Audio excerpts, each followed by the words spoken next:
Hello everyone, welcome to my channel. My name's Alan, and we are going to be talking about episode 3 in Ulysses, Proteus. First, I'd like to do some of the scaffolding from the Odyssey. Now, this edition is from the library, Robert Fitzgerald. It's more than I need. Briefly, I think it's important to keep that whole version of the Odyssey. So, let's see. Telemachus has found Menelaus, and Menelaus says he's looking for his father, Ulysses. So, Menelaus says, okay, I got a story. Let me tell you what happened. I was trapped on an island on the coast of Egypt. It was a sandy island, by the way. Stephen's walking on Sandy Beach, which isn't a beach like California or Florida. It has big boulders on it and a lot of seashells. And this episode, I love it. I'm going to digress here for a little bit. I love it because I listened to it from an audio. You can find I'll leave a link below in the description box, but there's many Audible on YouTube for free. And it just, the language really pops out when you listen to it and read along with it as well. These are notes from 10 years ago. I've had this copy of Gabler for 10 years now. But here's some of my notes from the first page. I won't be getting into all of those, I promise. But the ones I do touch on, I will be able to give you the page numbers and a random page from what I'm talking about so you can follow along. Now, I am one who likes to dig in and pick out things from this this genius work. The onomatopoeia in this episode, the alliteration, the jokes, the humor, it's becoming one of my favorite episodes. So when you hear, oh, I couldn't get through it, it's so hard, it made me stop, it made me just put down the book, forget about that. Okay, come along. So we have Menelaus telling his story to Telemachus. He was on an island, and a sea god, Proteus, second only to Poseidon, Neptune. Keep in mind when Rome conquered Greece, they said, well, I don't know who said it, but they said, I like these gods, I think we'll keep them. And they kept all the gods and just renamed them, right? So Menelaus is pinned down. And in this chapter, the corresponding character is Kevin Egan. We'll get to that. So he's pinned down, and Proteus's daughter tells Menelaus, well, he'll tell you his secrets. He's a shapeshifter. He can change into animals, changes into water, changes into fire, changes into everything you can think of. Finally, Menelaus pins him down, doesn't let him escape, and he's forced to tell where all the heroes are that are fighting for Troy. And Odysseus, Telemachus' father, is one of the heroes. Now then, the first sentence. Ineluctable modality of the visible, at least that, if no more, thought through my eyes. WTF does that mean? Well, it means you can't stop information coming through your eyes. Like you can stop it through your ears. Well, you can close your eyes as well, as Stephen does.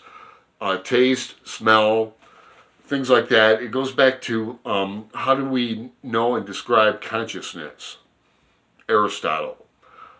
I came up with an original thought of, if you take like a Starbucks coffee cup and you see that it's Starbucks, but you fill it up with 7-Up or vodka even, and say, hey, this caramel macchiato with mocha in it is incredible. Here, taste it. And somebody tastes it and it's 7-Up, they're going to because their eyes are thinking it's coffee. Or in Pinchons Against the Day, Iceland Spar was that block of crystal that you look through it and it changes what you see.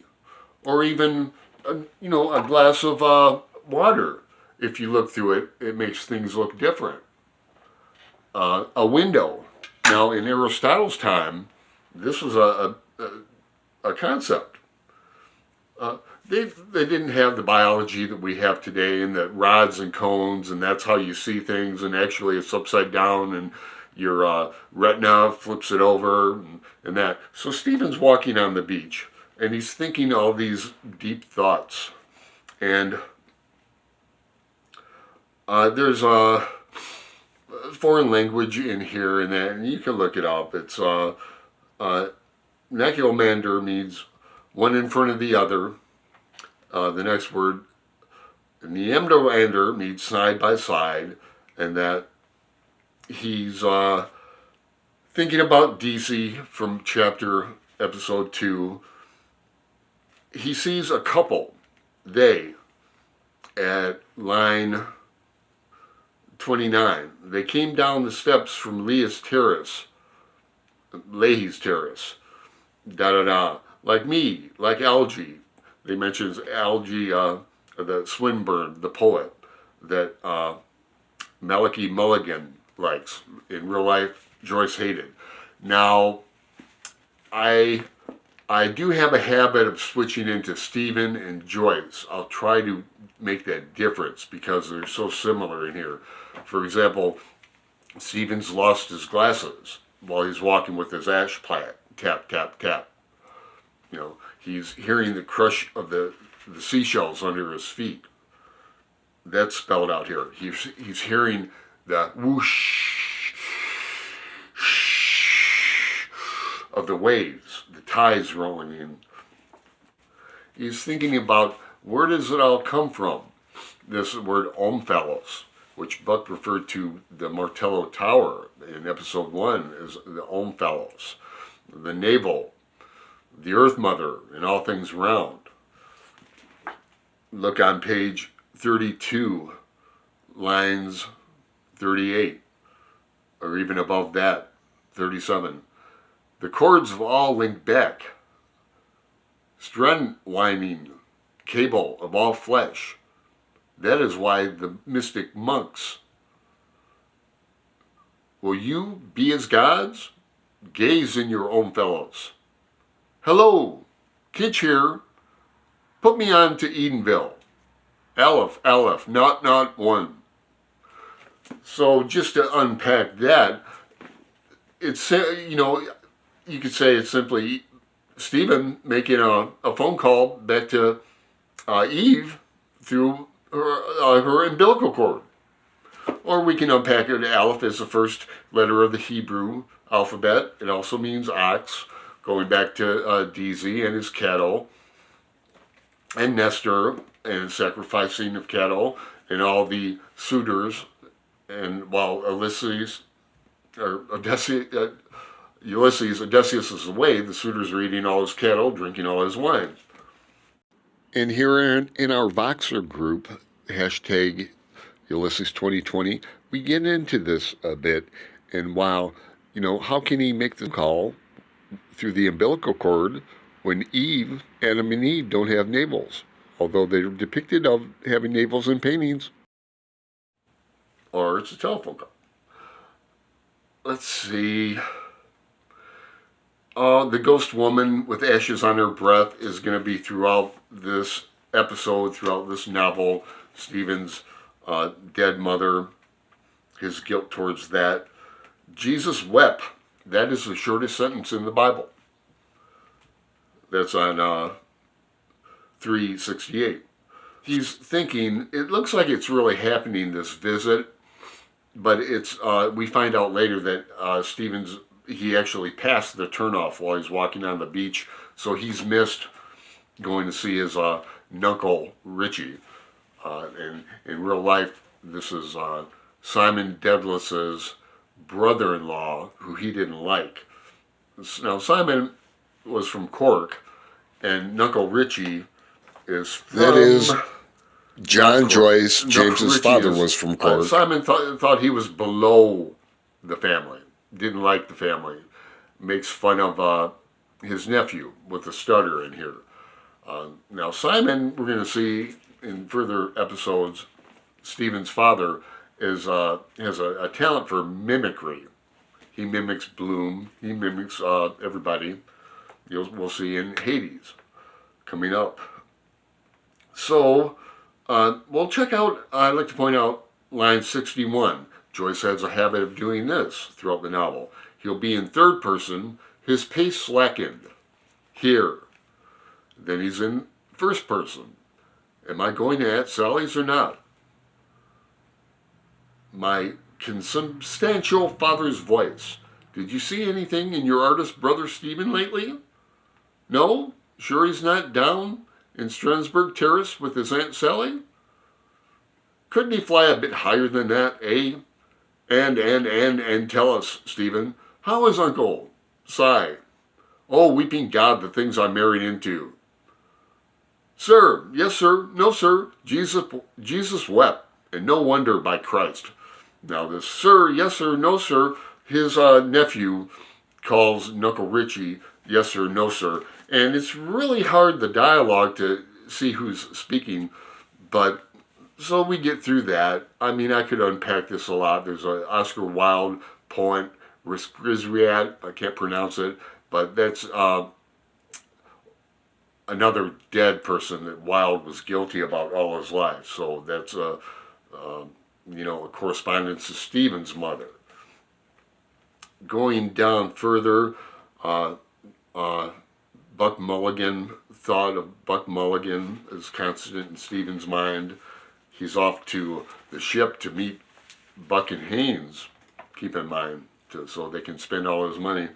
Now on page 34,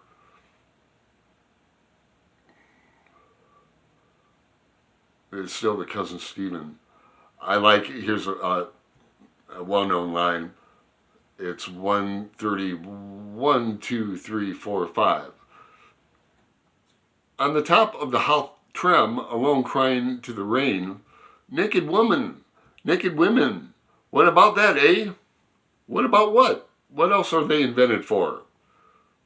Reading 2 pages a piece of 7 books every night. Books you were going to write with letters for titles. Have you read his F? Oh yes, but I prefer Q. Yes, but W is wonderful. Oh yes, W. Remember your epiphanies written on green oval leaves? Deep copies. Stephen is making notes on scraps of paper throughout this episode. And he got the scraps of paper from the National Library, but that's not until episode 9. I believe it's 9. He takes little scraps of paper to write his ideas on. Now, I'm with Ulysses 2020, the fantastic group. I'll leave descriptions of some of my cohorts below. Noah did a great video. Roz did a great video. And they're coming to this for the first time, and they're doing a fantastic job. I've been reading this book for decades. And, no apologies. I just know what I know and love what I love. And I encourage secondary sources. I'm going to leave Frank Delaney's.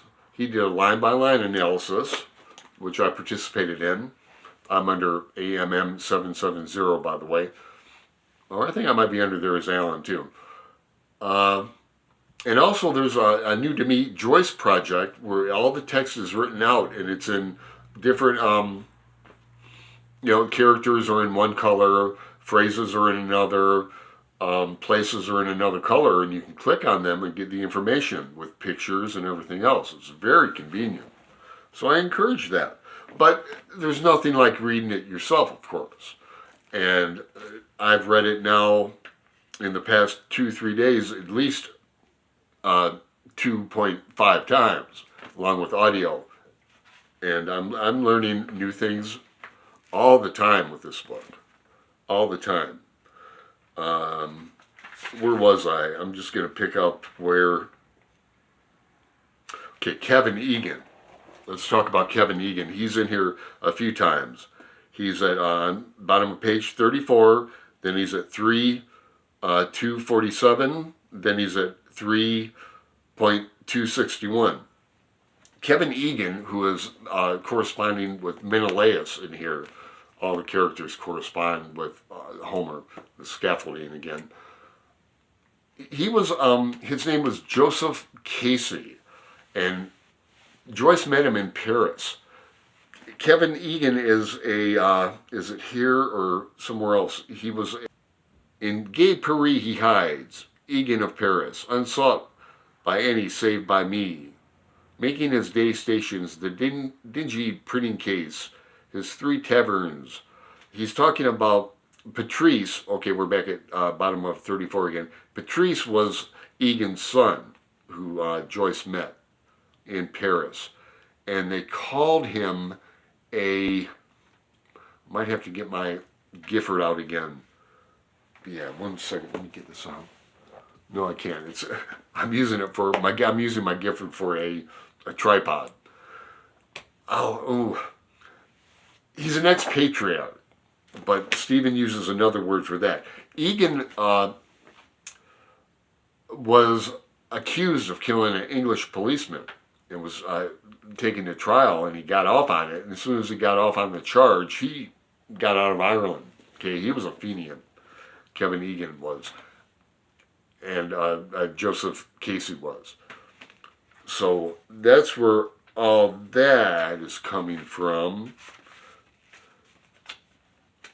Moving on. George Russell, Arthur Griffith. We're on 36 now. 225 around there, with the conspiracies of Arthur Griffith, now A.E., Primander, Good Shepherd of Men, to yoke me as his yokefellow, our crimes of common cause. You're your father's son, I know the voice. Fenians. Arthur Griffith started Sinn Féin. These are people that wanted home rule through any means necessary, including brutality and extreme violence. Let's see. Let's move on from Kevin Egan to the dog. Okay, page 37. Line 280, 1, 2, 3, 4, 5. A bloated carcass of a dog lay, lulled on bladder wreck. I'm not going to read this all, except for the last, fee, fi, fum. I smells the bloods of the Ides man. Joyce's onomatopoeia, speech, humor, all wrapped in one odd sentence there. But so, the couple who are collecting cockles and mussels, there's a description of the woman is carrying a sack on her back. Stephen's watching them through his eyes, of all things. And they have a dog with them who's lolling around. He sees this dead dog, starts sniffing around it, and the dog takes on several characters of different dogs and different animals, almost shape-shifting.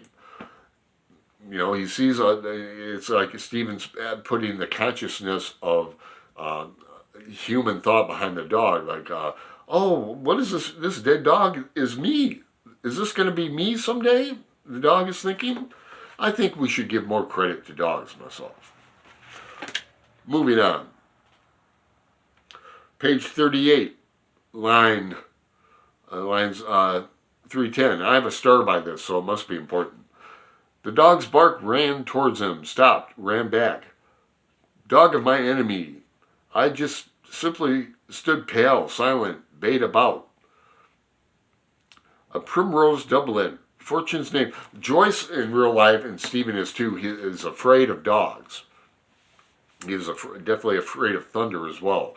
But he's afraid of dogs, and he's got his ash plant ready, his cane. You know, remember his eyes. He's very nearsighted, to say the least.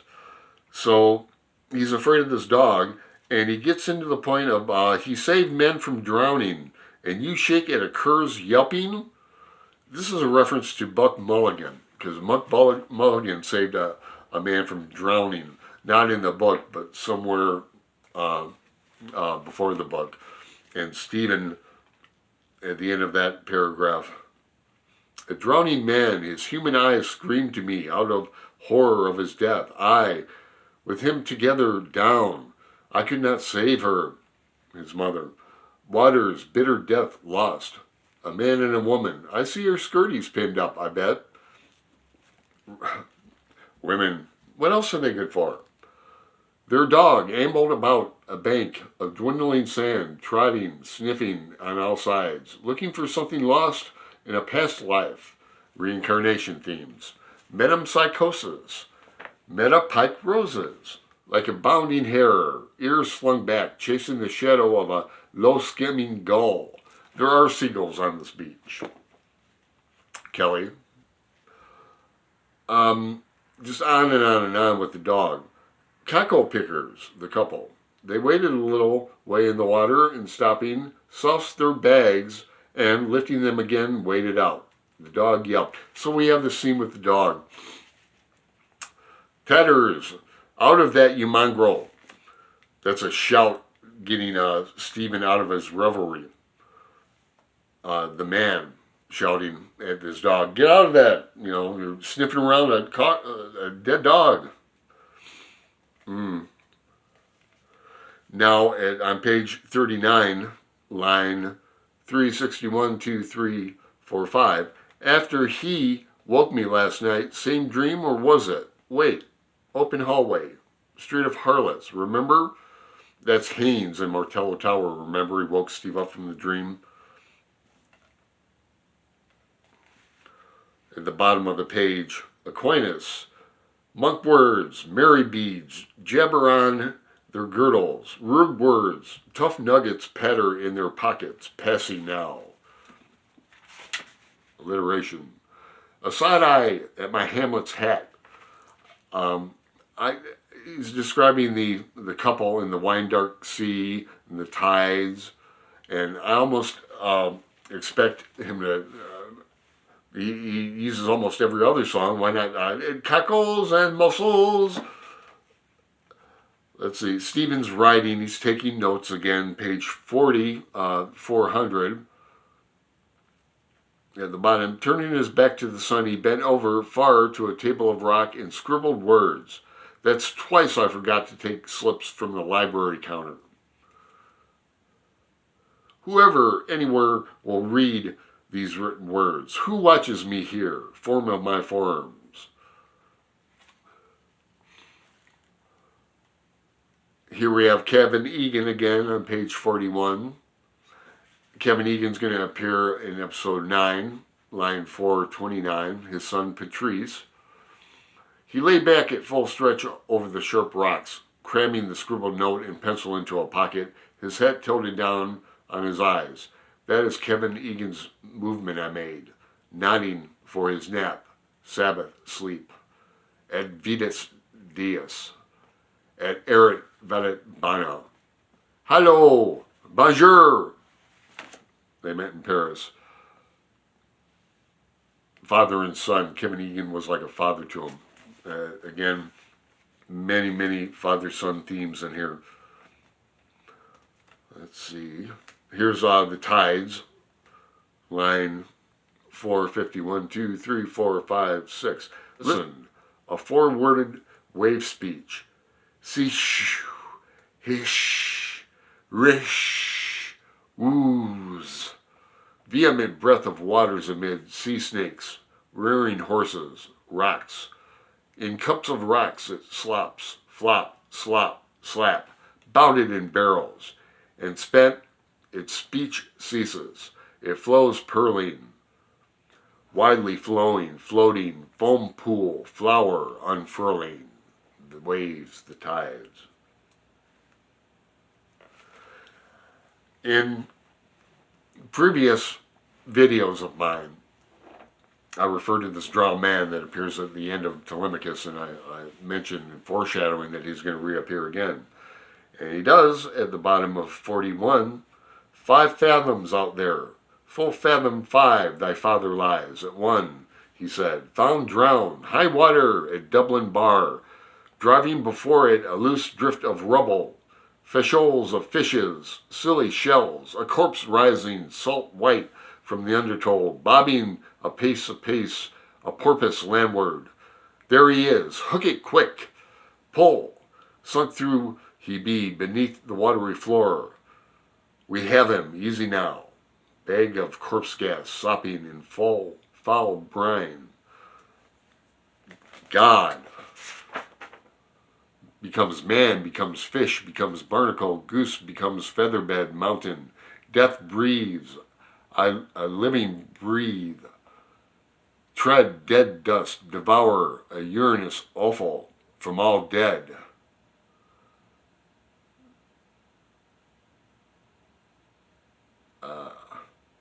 Toothless Kinch, the Superman. Why is that, I wonder?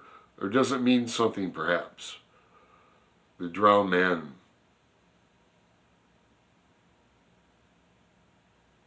See, I can get lost reading it. So that wasn't too harsh, was it? I'm sure I left out 100 million things. Again, line 291-23. Fee, fa, fum. I smells the bloods of the Irishman. Episode 3, Proteus. Watch your proteins. They change molecularly. Watch your proteins. They change bioelectrically. Is that a word? Ta-ta.